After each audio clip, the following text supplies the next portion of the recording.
Vera Belmonte. So bago ka lang sa aking channel, please like and subscribe and hit the notification bell para updated ka palagi sa aking videos. Today's video, mag-unboxing po tayo. So tara guys, samahan nyo ako. Yan po ang aking mga pinamigay. Yan po yung aking mga pinamigay kahapon. So tara guys. So, ang unahin po natin, itong aking binili na sportswear. Ano lang po ba? Parang running pants. Pang running. Pwede din siyang pang baby. Yan po guys. May discount po siya guys. Yung original price niya is $269, pero naka-discount po ako ng 8%. Yan po guys. Chinese na naman siya. Chinese. Ito yung mga po yung designer clothes. Tapos, ang sunod natin i-unbox guys. Ito na. Yun po. Mix siya.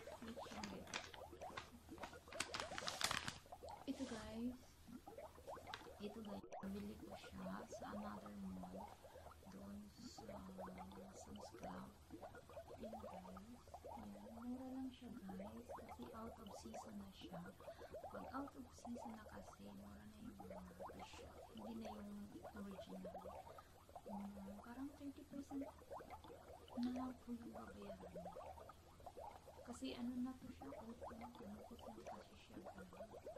Yan guys, diba? Ang original price nito guys is $280. Tapos nabili ko lang siya na $99. Yan guys, diba? It's original. Tapos, bumili din ako ng t-shirt. Yan guys. Adidas. Mura lang din siya guys. Nabili ko siya $99. Mas mahal pa to siya kaysa dito sa Levi's. Mas mahal pala yung Adidas kaysa Levi's. So, yung original price nito is $280. Nabili ko lang siya ng $99. So, diba? Nagkamura ako guys. Tapos, bumili din ako ng t-shirt ni Levi's. Ayan guys. Tapos, ito guys, mas mura siya guys. $249 ang original price. Pero nabayan ko lang siya ng 44 renminbi. Dalawa yung binili ko guys. Ang isa is ano yung kulay niya. Parang peach. Yan. Same designers lang guys. So, yung original price niya is $269. Pero, 44 naman po siya guys. So, dito naman tayo sa Uniqlo brand. Ito po yung sa Uniqlo brand. Ano siya guys. Pang winter.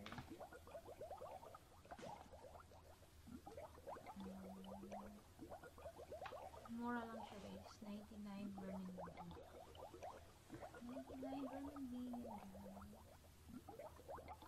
Tapos,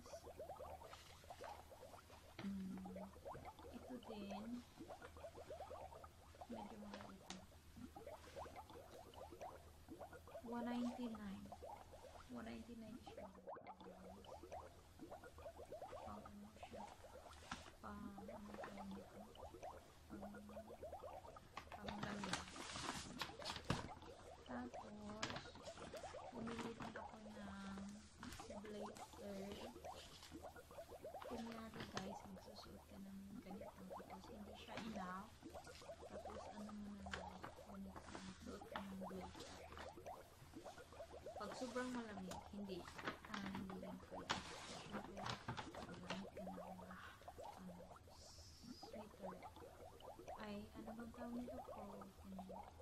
Tapos ito guys, Yan, blazer din siya. Bumili ako ng dalawa para may ano din, pwedeng palit-palit.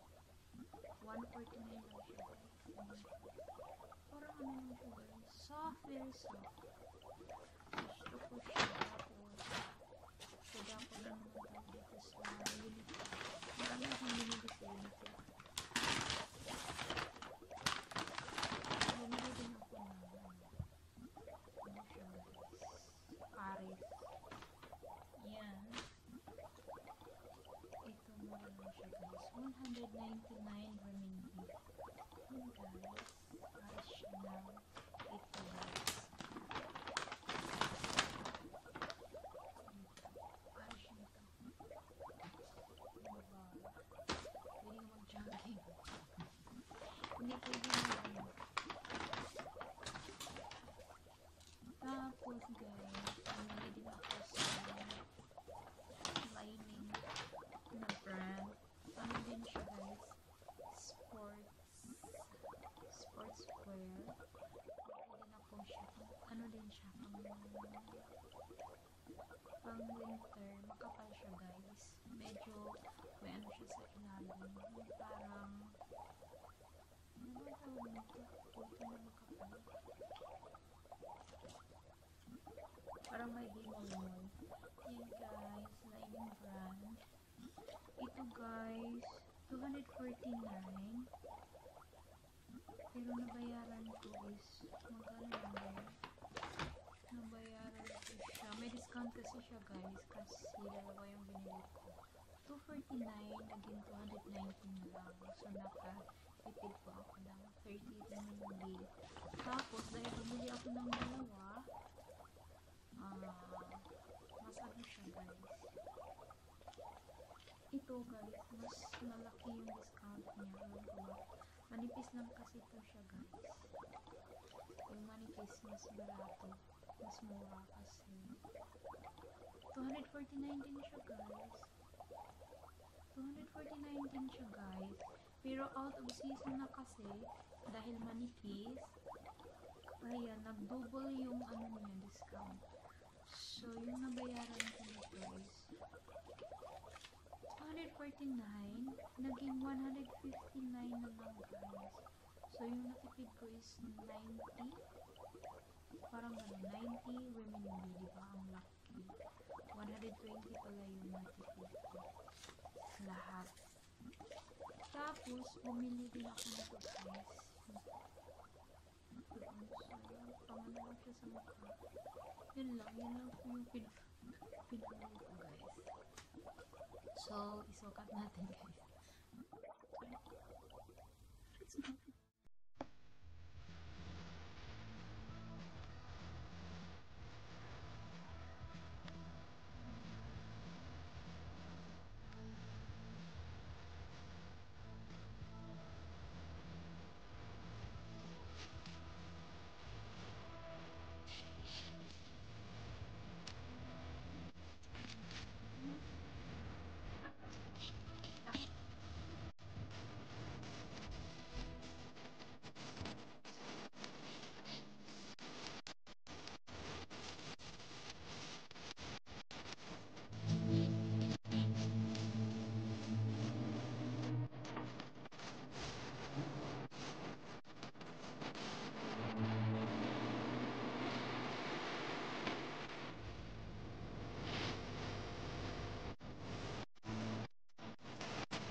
Bye-bye!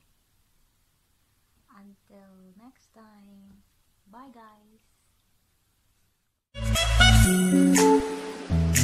guys!